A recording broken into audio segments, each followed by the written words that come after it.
Fuck you.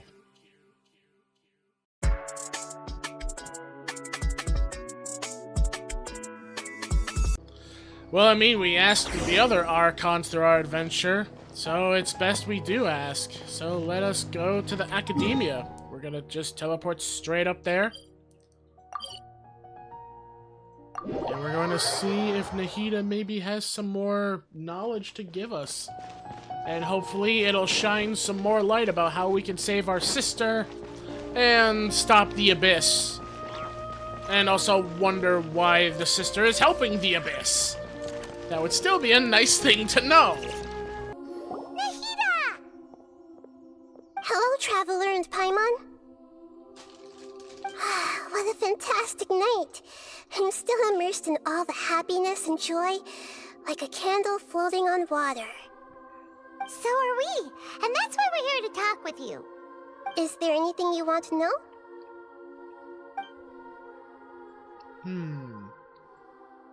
You know what, yeah, we'll go through each thing one by one. So first, how about the Akasha? After recent events, the Akasha can no longer function as it used to. I've given it some thought, and have decided to shut it down permanently. But this is definitely not a bad thing. Even from the beginning, I've been planning to shut it down.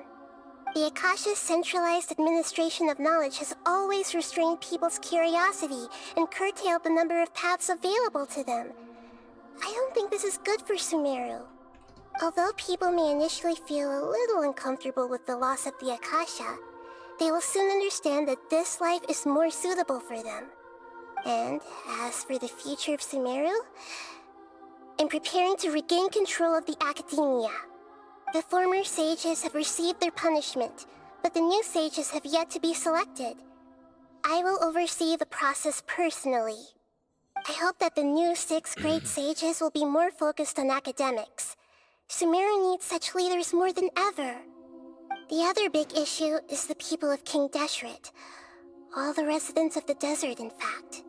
They have been mistreated for far too long. I've already taken some measures to address this. It will take some time to rebuild everything, but no matter if it's culture, friendship, or trust, we will rebuild it. Alright. What about, what happened after I fell asleep that day? You mean, what happened after the doctor put you to sleep? Did he take the Gnosis? You guessed correctly. The top-ranked Fatui Harbingers, up to number 3, possess power comparable to that of gods. I was no match for him in that kind of situation. However, in spite of the bad situation, I still managed to make a fair deal with the doctor. I'm sure you remember the entity that changed your fate, the Heavenly Principles. In fact, the Heavenly Principles has been quiet since the Conria disaster 500 years ago. I used this point as leverage against the doctor. I told him that the Heavenly Principles may be awakened if I destroy the Gnosis. Although it's just a bluff, he still fell for it. I assumed that the Heavenly Principles wouldn't just stand by and let such extensive damage to its laws take place. And as for what I exchanged for the Gnosis, the exchange served as both punishment for the doctor, as well as a boon of new knowledge that I couldn't refuse as the God of Wisdom. Okay, what about the Balladeer? He's still in a coma. I've hidden him like how one would hide a feather. I know you have many misgivings about him, but as someone who had become a god, he has retained a number of very useful features. Don't worry, I'll keep an eye on him and make sure he doesn't do any evil. In addition, there are still some mysteries left in him. Some things may be very clear from my perspective, but he is still yet to understand them himself. His future will be determined by fate. Okay. What about Fontaine, the next stop on my journey? Is that where you're headed next? Fontaine, the Nation of Justice? As far as I know, that nation operates in a judicial system. Does their Archon personally judge people? No, there's a Chief Justice in Fontaine. Generally speaking, the Hydra Archon, Focalor, won't preside over individual trials. However, even then, Focalor will still make herself present at just about every trial. It seems that she just likes to immerse herself in that sort of atmosphere. As Archon, she still reserves the right to influence the final verdict. Anyway, let's just say she's got, a very unique personality. Hearing the Archon of Wisdom say it that way, I'm kind of worried now. Alright, I got nothing else to say then. Are you sure? Isn't there something else you haven't asked about yet? Huh? You mean... About your sister. While you were resting at Gandharvaville, I took some time to perform an Irminsul search for information on your sister.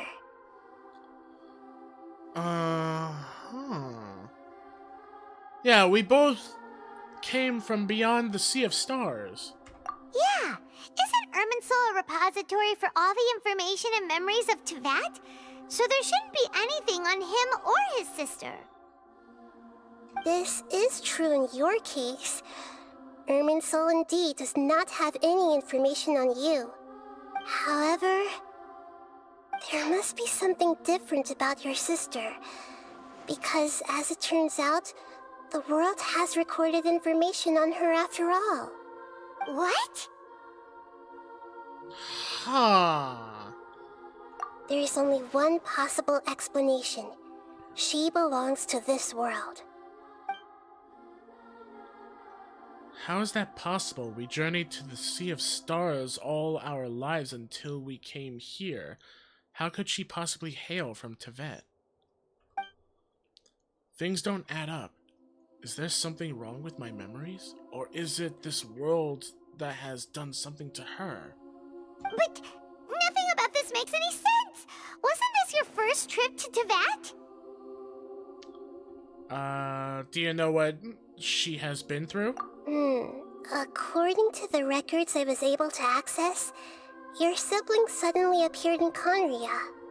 After the Conria disaster, she began her journey through the 7 nations of Teyvat.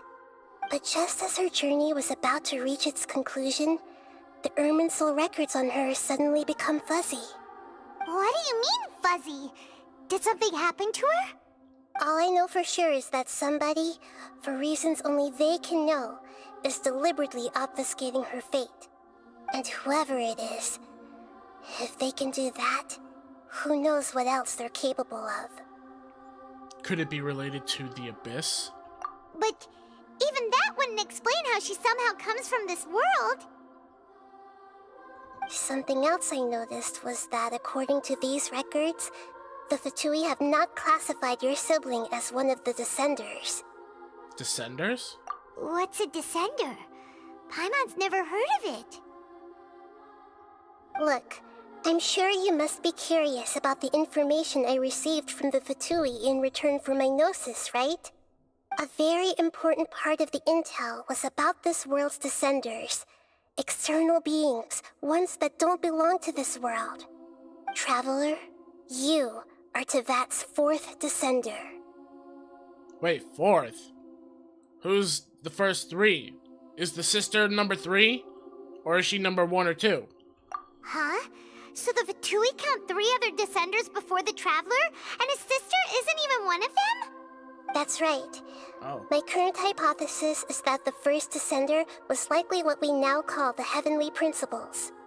As for the other Descenders, I still need to verify their existence. It could take me some time. Paimon's head's about to burst from all this crazy new information. And yet, even knowing all this, I'm sure you must still have a lot of unanswered questions. I must say, I truly regret that I can't help you more as the God of Wisdom. There are many questions in my heart as well. I will need some time to go through each one of them. Same here. I'll need some time to reflect on what you've said. And soon, you'll also begin your journey anew and depart from Sumeru. I'm very interested in your future. It's a journey that can't be observed or recorded by this world. If fate is the ultimate knowledge, then your future will be the ultimate fate. Paimon's sure glad we got to meet you, Nahida. The pleasure is all mine. I can't thank you enough. Alright, that's enough talk for today. If you ever miss me, just close your eyes, and maybe I'll appear in your dreams. Alright. We have completed our time here. Oh, we got something. Silver twig. Is that a gear item? Oh, hold on. Okay, nope, not there. I don't know what the silver twig is for. Oh, here it is. It's apparently a quest item. But we should be heading to our next area, which will be Fontaine. I am really, really looking forward to finally seeing how Fontaine looks with my own eyes. Especially when I get the Hydro ability. And of course, I will be no doubt working on making a whole new team output for working with the Hydro Traveler. So expect different characters. And some already characters being used again. Whatever ones I can think of to use.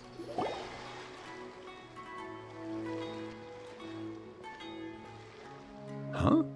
Wait, you're that blonde traveler who's on a journey to all corners of Teyvat, right?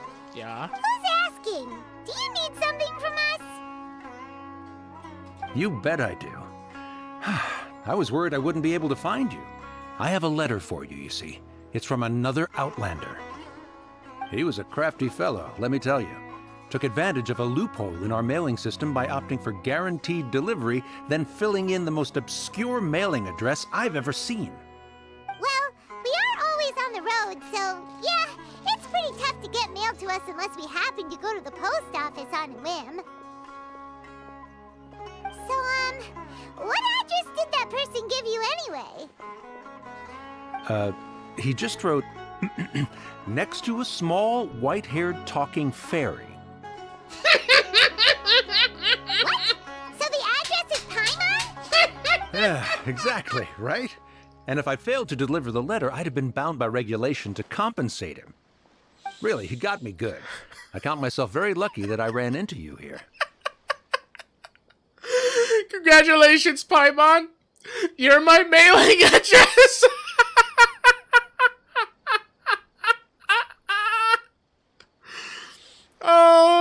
Oh my. Of course, here it is. All yours. Come on! Paimon wants to have a look too! It's been a while. How have you been? I've heard that the two of you are traveling in Sumeru, and I happen to be in Port Oromos on official business. Lately, I've been stopping by Jafar Tavern for a drink or two every afternoon. If luck's on my side, and this letter successfully reaches you, come to me, then we can catch up on old times. We'll see it as a fated encounter. Your trusty buddy, Kaya. Kaya, huh? So he's here in Sumeru. Now that Paimon thinks about it, Crafty does describe him pretty well. It's his style. From what he wrote in the letter, it looks like he didn't think there was much chance of it reaching us. Or maybe he's just being sneaky. Do you think he's making this sound like a miracle of fate so that we'd have to go meet up with him? I'd say it'll be nice to catch up with him. Yeah, you're right. It's always nice to see old friends. The letter says that he hangs out at Jafar Tavern every afternoon. Perhaps we should drop in on him then, huh?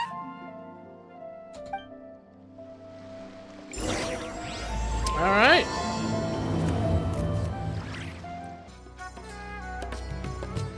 I'll have something I haven't tried yet, boss. Sorry, sir. I'm afraid you've already tried every type of liquor we serve. Oh? Well then, just the bill, please. It's just as well, I suppose. I do have other matters to attend to.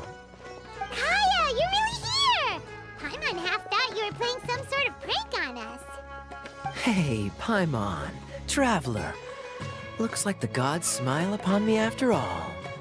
And come now, I wouldn't joke about wanting to see my good friends. We've missed you too, and why do I feel like they have a different voice actor? I think, if I recall, one of my friends told me, some other characters got different voice actors, I think. I think this is a different voice actor. I don't know, it sounds different. I'll have to look at previous streams. Wait a second. You must be here on official business, right? What do you think you're doing spending every afternoon drinking at the tavern? You itching for a lecture from Jean? Not at all. The acting Grand Master positively terrifies me. Why would I ever do anything that might displease her? Very believable. Also, sorry I wasn't looking at you while you were talking, Kaya. I'm dumping the rest of the bag of marshmallows so that I can enjoy them. Thank you. The truth is, I'm in Sumeru to learn about the alcohol industry here. So despite how it might look, I'm actually at Jafar Tavern for strictly business purposes. Sumeru spices are famous the world over, and it's long been rumored that this fine establishment was where a certain very popular spiced cocktail was invented. That's why the Knights sent me, their foremost expert in alcoholic beverages, to come and see if it is as good as the rumors say. And how did that go? So far, so good. I'm already in talks with some spice merchants in Port Ormos about some potential collaboration. Yeah, that does sound like a great business opportunity. Guess Don Winery and Master D-Luke are gonna make a tidy sum from this one too, huh? Well, let's not get ahead of ourselves. Whether this lucrative opportunity gets passed along to Don Winery or not depends on how nice I'm feeling. Hey! Using your job to settle personal grievances isn't very knightly, Captain! Guessing you've been to Sumeru before. Oh? What makes you say that? You came to Sumeru all on your own, so you must be quite familiar with the place. Very sharp of you. I wouldn't say I'm familiar, though. I just came here on the sly once, when I was very young. And? Do continue. Do I have to? When I said we could talk about the old times, digging up my past wasn't exactly what I had in mind.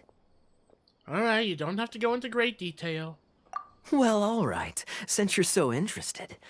Like I said, I was very young then.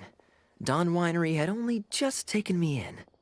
I overheard my adoptive father talk about sending a team of merchants to Sumeru during a business meeting. I'm sure you'll agree that everyone's curious about their roots on some level. And my roots? They're in Conria, which is said to have been located deep underground, somewhere near Sumeru. Okay. And so I stowed myself away amidst the cargo, and silently joined the merchant delegation on their trip to Sumeru. But it wasn't long before the merchant delegation received news that I'd gone missing. Their leader promptly found me, and before I knew it, my adoptive father was dragging me back home by the ear. It was a short-lived adventure. Sorry I don't have a more thrilling story for you. Speaking of, how much do you know about it? Honestly, not much. The only reason I knew that Conria was near Sumeru is because I happened to read that in a book when I was young. My life had less and less to do with Conria as I grew up, and so I started caring less as well. I used to believe that I had inherited some sort of duty from my father. But then I began to wonder. Maybe my father left me in the peaceful land of Mondstadt for no other reason than simply to keep me alive. As well as ensuring that I'd be safely cut off from certain things. The thought that I might be able to actually live a happy life there must have been the icing on the cake. This is obviously all speculation. Simply put, I'm afraid that I'm not particularly in the know on this topic. These days, my surname, Alberich, is probably the only link to Conria that I have left. One death afternoon, please, boss. Oh, well look who it is. I saw you sneaking and listening to the convo earlier. It's nice to see you again. Tell me, what do you know about the significance of that name, Alberich? Dainsleif? Ah, you've decided to join us. I was wondering how long you planned on listening in. I believe I've seen you before in Mondstadt. Dainsleif, if I'm not mistaken. So you remember me. Then we are already acquainted, Kaya Alberich, descendant of the Abyss Order's founder. Okay, first off, you're saying Dainsleif, wasn't it? But, like, Paimon just said that out loud. And second, what? Huh? What about the Abyss Order? What? I take it that you weren't aware of this until now, Kaya. Or you wouldn't have been so forthcoming with your surname. Oh my. That's quite a lot of baggage for a surname, isn't it? Though I must say, it does confirm an old suspicion of mine. I suppose that was why my father left me in Mondstadt after all. I'm surprised that you take me at my word without the faintest hint of skepticism.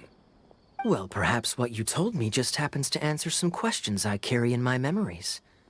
And in any case, I recognize your eyes. You're a pure-blood Conrian, aren't you? Very clever. Forgive me for being direct, but I sincerely hope this new knowledge doesn't change anything. If you've already let go of your ties to the past, then keep it that way. Kaya, you're not involved with the Abyss Order in any way, are you? Hey, hold on now. This conversation has taken a rather sudden turn for the deadly serious. And I'm afraid that as someone from Mondstadt, I'm not accustomed to this sort of atmosphere. So what if I know my ancestry? Do I strike you as the type who would be bound by that kind of thing? Relax. I'll be just as delighted to hunt down the Abyss Order tomorrow as I have always been. I trust you, Kaya. Just don't ruin my trust, cause in the future I might get a quest where I have to fight you. Either way, looks like we're out of time. I've got a spice merchant to meet in a minute, so I'll leave the three of you to carry on the conversation without me.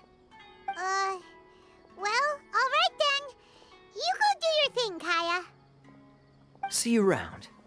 And Dainsleif, no need to listen in from the sidelines next time we meet. Let me buy you a drink. You don't really trust him, do you, Dane? You're both from Conria, but you get on like oil and water. The fact is, I still do not know him well. It would be meaningless for me to jump to conclusions. But can a person truly be unaffected by their ancestry? This remains to be seen. And you said that this Alberich founded the Abyss Order? Well, I suspect that they call your sister their princess, precisely because there is a succession of sorts. Oh, so if she was the founder, she'd be the queen, right? So, what do you plan to do here in Sumeru? I mean to investigate the Loom of Fate. Do you remember that name? Yeah, the Abyss Order's evil plan! We learned about that back in Mondstadt. And I'm guessing you got a new lead. Not new. Not exactly. My memories suffer from erosion. But while I was recovering my health recently, I suddenly remembered something. Your sister. She mentioned the Loom of Fate back when we traveled together. All the way back then? Apparently so. I was also quite surprised when these memories tallied up. I recall that we were traveling to Sumeru when the matter was brought up. So, you're going to the place that she mentioned back then? Correct. At that time, they must have been introduced in one way or another to this concept. If I recall correctly, we were somewhere in Avidya Forest then. Well, what are we waiting for? Let's go! Maybe we'll discover some secret that's lain hidden for hundreds of years! No. Now is not the time. Are you concerned about the Abyss Order? No, it's just... I'm still waiting for my drink. Seriously? After Dane finishes his drink, he prepares some... Okay. Love how it skips so fast. Or a crop area. Is it a crop Wait. area? This place, it's familiar. What about it? It looks pretty normal to Paimon. Was it like this hundreds of years ago, too? Yes. The forest has barely changed from how I remember it. There is very little human activity here after all. Let's search the area and see what we can find.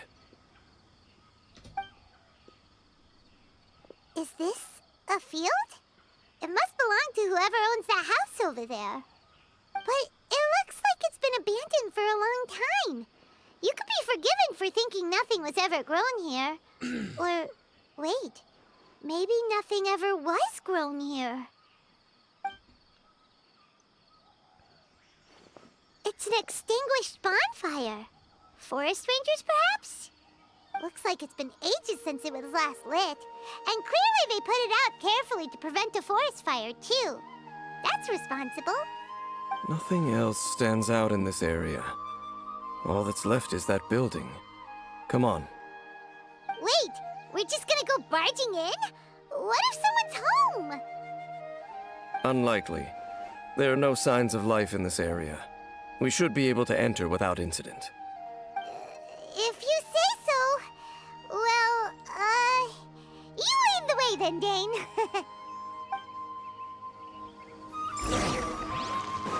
Okay, so we have a field that apparently existed like it did hundreds of years ago, and we have a random hut.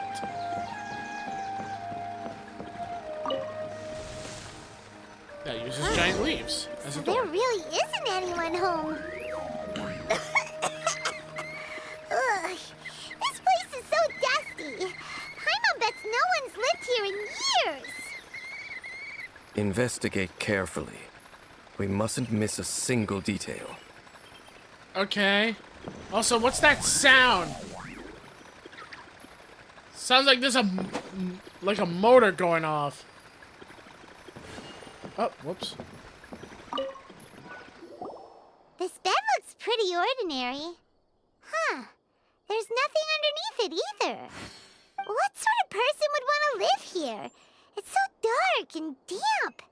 Can't be all that comfortable.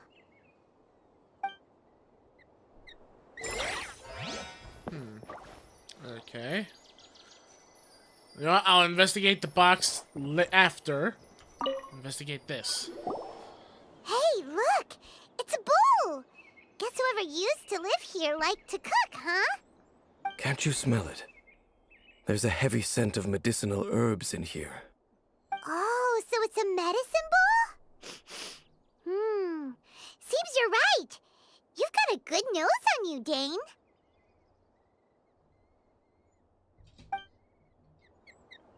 Okay. Now what's in the box? Is it what's making that weird animal chirp sound? There's a box over here. Why don't we open it? And by we, Paimon means you. Paimon's just scared that whatever's inside might bite her fingertips off. Yeah, you're going quite a few places to have such paranoia. Huh? This is a mirror. It's broken, too. Was this a makeup box?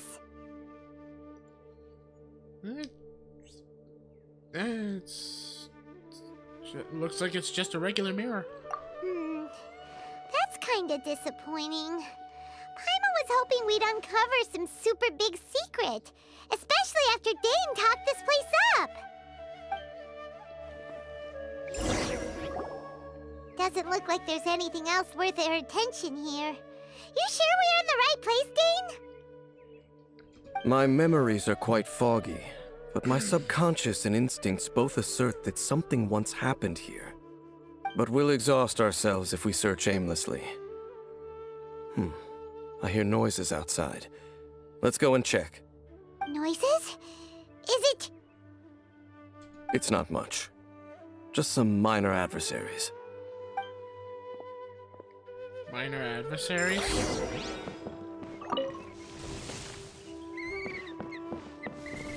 Oh. It's just slimes. And there's still something making a lot of weird chirping sounds.